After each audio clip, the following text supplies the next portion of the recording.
welcome back to another episode of the Home Edit. I am Ese, and today we're going to be revamping my living room by adding art that I made that didn't have to break the bank. Guys, I'm spilling my secret. I'm going to be styling this wall in my house. It's pretty much bare. I just have the sofa there, but I want to add art to it because art basically livens up a very boring space. I've been looking for a pretty big piece of art and they are very, very expensive. And so I was inspired by a piece of art that I found online. This is actually the piece of art. We're trying to do things on a budget here, and so I went ahead to get myself a textured fabric, and it is actually a throw, and I'm going to be making this into art. I actually got it from George Home. George Home is the home section in Asda, so George by Asda. This cost me just £15, guys. I'm going to try to keep it budget friendly as possible. Plus, this is something that you can put in your rental apartment without breaking the bank. So with that said, we're going to head to the DIY shop. I'm going to B&Q to get the remaining pieces of material and equipment or tools that we need to transform this into a beautiful piece of art. So the next thing I want to do is actually measure.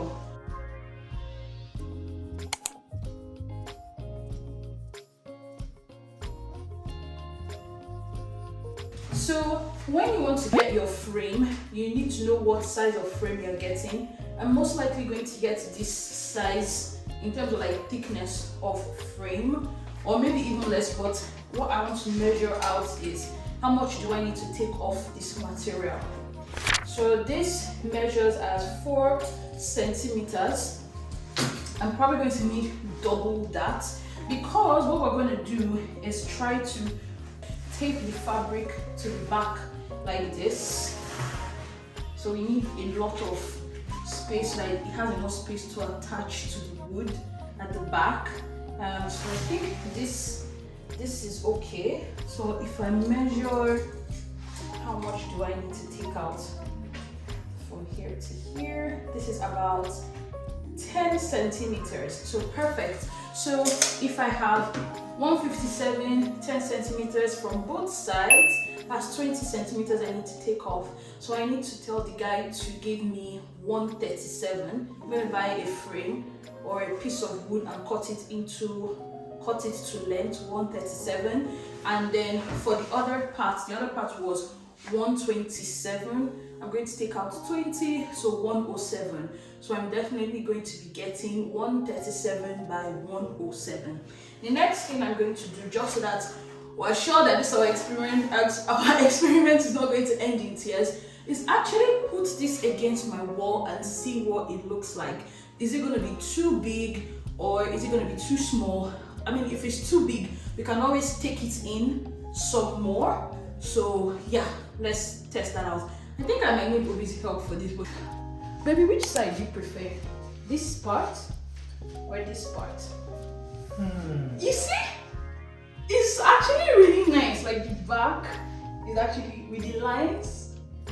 Or you want this more textured furry part? Yeah. No!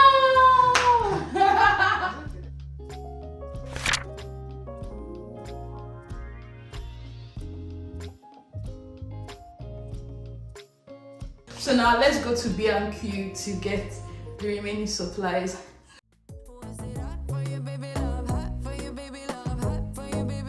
Okay, here we are, guys. We are at B&Q. Oh, guys, this hair is doing the madness. The hair is literally in my mouth.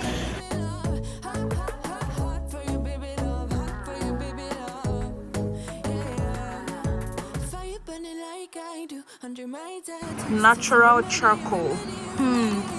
I think this might work. I think I might just take this one. What I'm gonna do now is also get paintbrush. I'm gonna take a 40mm brush.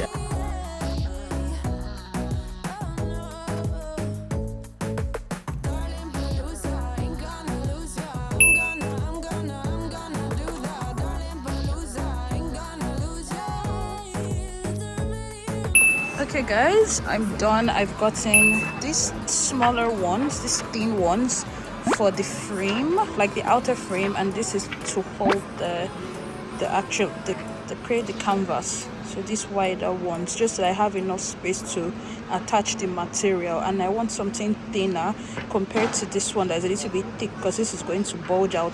Plus I went with these ones because they're more lightweight, especially because we're going to be using command strips to attach them to the wall. So you definitely want to consider the weight of the wood that you're getting. So now let's go and get these ones cut.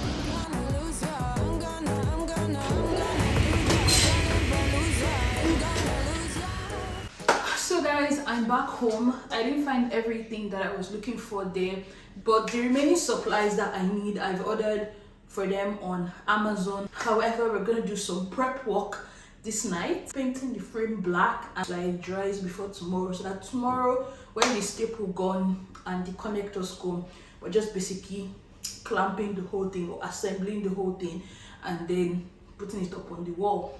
So with that said, let's get to painting.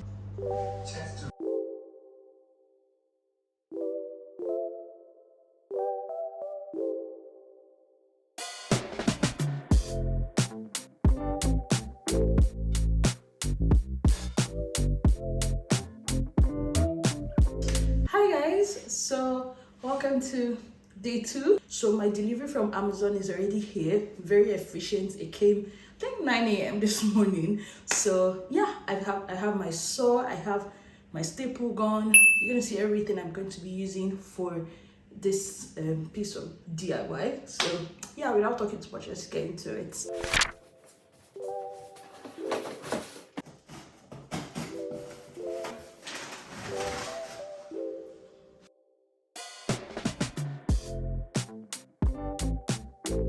So before we continue with this process, I want to talk a little bit about the mitre box and saw. This tool is optional for this DIY, but if you're going to be doing it exactly the way I did it, then you definitely need to watch this bit. Else, you can just fast forward to the next chapter. So here guys, you need a handsaw and mitre box. As you can see, it has different angles, which means it allows you cut a piece of wood to the angle that you want.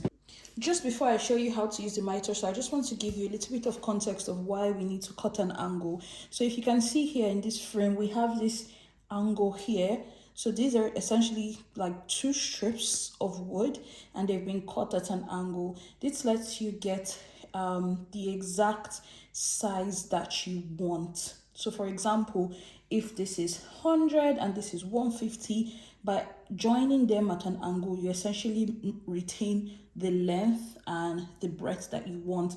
But if you don't do that, if you actually let this go all the way here, you sort of shorten either your length or your breadth. I hope that makes sense. So that's why you essentially need to mitre the edges of your frame. So just before I show you how to use the mitre box, I just wanted to quickly illustrate with this little piece of Jenga that I have how you want to cut your edges. Okay, so you want to cut both edges inwards like this, how I've marked it.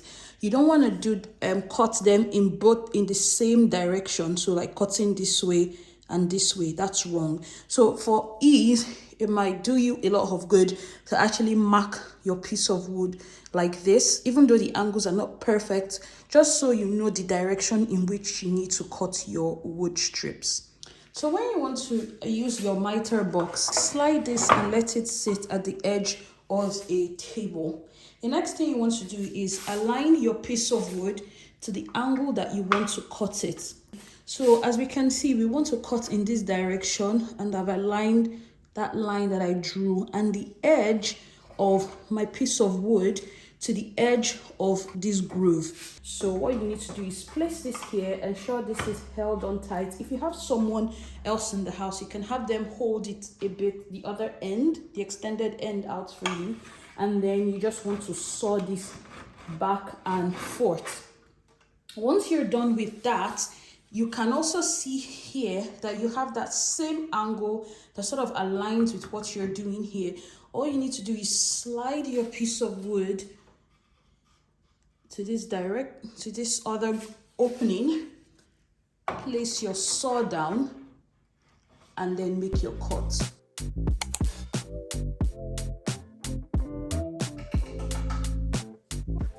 After cutting the edges, you want to assemble, apply some glue to the ends and attach. It's important that you let this dry. Afterwards, use your staple gun to attach properly and then flip this over gently and then restaple the back. Once that's done, we want to then move on to building our canvas. So guys, I actually got the measurements wrong, so I had to remeasure my wood, which is what you see me doing. For the inner frame, you don't need to mitre the edges because this is going to be covered and it will not show. So for this purpose, in the description box, I'm going to give you guys the exact measurements that I used so that you can have your wood strips cut properly for you. If you have somewhere where you want to cut them, or if you're cutting them yourself. So what I just essentially did was place the wood strips that I'm going to be using for the canvas within the frame and then mark off the points that I needed to cut off.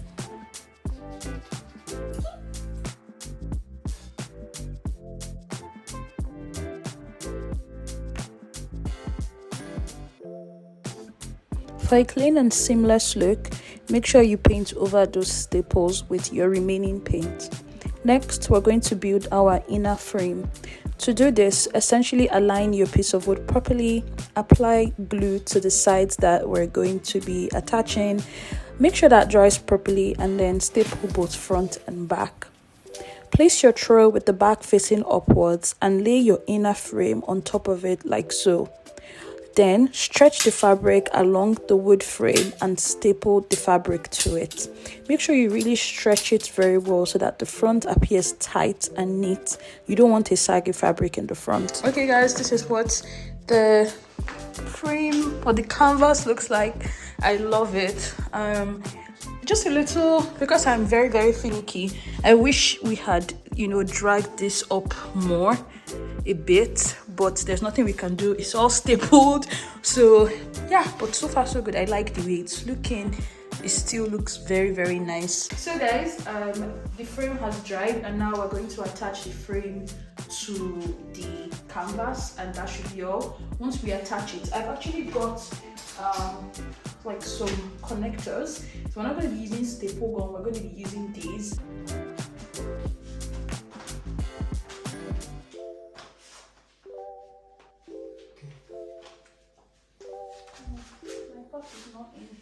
So make sure you align the connectors such that it sits on both the outer and the inner frame. And then go ahead to attach your command strips. We actually used 12 for this.